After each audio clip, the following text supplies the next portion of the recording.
Ер нь үндсэн ганц гол шалтгаан байгаа. Тэр маань бол Монгол Улсын ерөнхийлөгчийн өөрийнх нь санаачилсан орон байрны асуудал дээр бол хөндөгийг зорилоо. Тэгээд өмнөх албан агч нарт бас олгосон жишгээр миний гэр бүлд олгож туслаач л гэдэг хүсэлтийг хэлсэн байна. Бас та сая хэвлэлийн урлагийн үеэр нэг хувцас сэргэллийн тал дээр бас нэлээд ярьлаа шүү дээ. Энэ тал дээр бас Тийм. Хувцас сэргэллийн асуудал дээр бол яг өмнө нь тийм байсан. Тийм өмнө нь тэгвэл өмнө нь тийм байхад яагаад одоо нөгөө хөгжлийнхаа хойноос нь яваад байгаа юм бэ? Тийм. Яагаад энэ хүмүүсийн эрүүл мэндийн амь насыг хамгаалсан яг бодит эрх ашигыг хамгаалсан хувцас хангамж хэрэгслэр хангаж болтгүй юм бэ? Болоогүй юм бэ? Хэрвээ болцсон байсан бол миний ань өнөөдөр амьд байх байсан шүү дээ гэдэг дээр л хэлхийг хүссэн. Тэгээд хүн ч гэсэн бас энэ салбарт энэ чиглэлээс суралцдаг гэж шүү дээ. Тийм л учраас энэ дээр илүү дуу хоолойгоо өргөх. Тийм болсон байх тийм ээ. Тийм тэгээд яагаад дуу хоолойгоо өргөж байгаа юм гэхээр би түрүүн хэвлэлийн урал дээр хэлсэн тийм. Би онцгой байдлын албаагч хүний бэр байж утсан. Эхнэр байж утсан. Одоо ээж нь байж байна. Тэгэхээр би 3 үеийн одоо ийм онцгой байдлын албаагч одоо хагас нарын амьд гэрч тийм амьд одоо зовлон жаргал бүхэл юм хамтдаа ингээд мэдж байгаа хүнийхээ хувьд л одоо яг бодит байдал юм байсан шүү гэдгийг л хэлсэн. Тэгээд мэдээж хөө маань энэ албанд ороод ингээд зүтгэж байгаа нь бас бахархуу штэ 3 үеэрээ.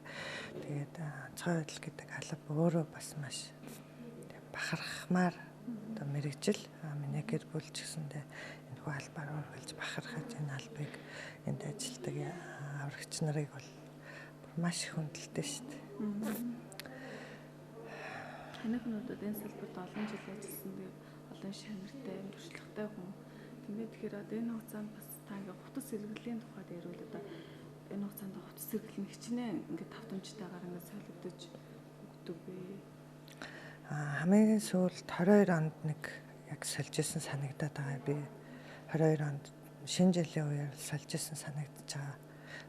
Буруу санаж магадаа. Тэрнээс өмнө хизээ сольсныг бас санахгүй байна. Санахгүй байна гэдэг маань бас урт хугацаасан ч үгүйсэхгүй санахгүй байгаа учраас тэгээд энэ хувцсыг саяхан 24 оны 12 сард байна уу да сольсон билээ. Тэгэхдээ бүр Оросын албаны улсын бүр илүү гоё чанартай яг бүр янзын сайн хувцсаар сольсон билээ.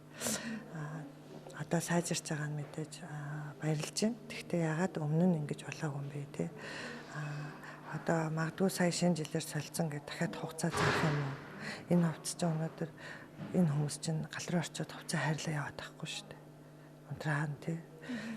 Тэгэхээр нэг гал руу ороод тухайн хувцас маань одоо байхгүй болох юм уу? Стандарт нь хичнээн галд явж солигдох хэрэгтэй. Тэгээ стандартыг би сайн мэдэхгүй байна. Гэхдээ ер нь л ийм биш үү гэдгийг би бодит байдал нь ийм биш үү, ийм байсан шүү л гэдгийг харуулахыг хүссэн. Сая та нэг малгай гаргасан байсан да тий. Тэр малгайны үед хэдэн гэрээсээ халууд гэж хурдан ямар орчинд гэж хурдан төлөвлөгдсөн гэдэг жилүүд талаараа зүгээр нэг жижигхэн амбаар шиг тийм юм шатахад тийм бас. Тийм. Тэгэхэд яг нөгөө Европын албаны англи хувцас би өөрөөр бас алж ирсэн яг тэр хоёрын материал харах царайны шалгуур байгаа. Тэгэл одоо тэр хятадын тэр сайтууд дээр энэ малгайны зургийг оруулахад л зүрдсэн гэдэг сайтууд дээр байж ах жишээ нэ. Ийм үнэтэй. Байж ах жишээ. Энэ хувцас хүний амь насыг аврах уу, хамгаалах уу, аврагч, арт түмэнг аврагч хамгаалдаг бол аврагчийг зөвхөн хувцас хангамж хэрэгсэл бас хамгаалах зүйлсийн бас хамгийн том чухал юм нь мөнөөс мөн учраас хэлж одоо үгээ хэлж дуурахыг хүсэж байна л.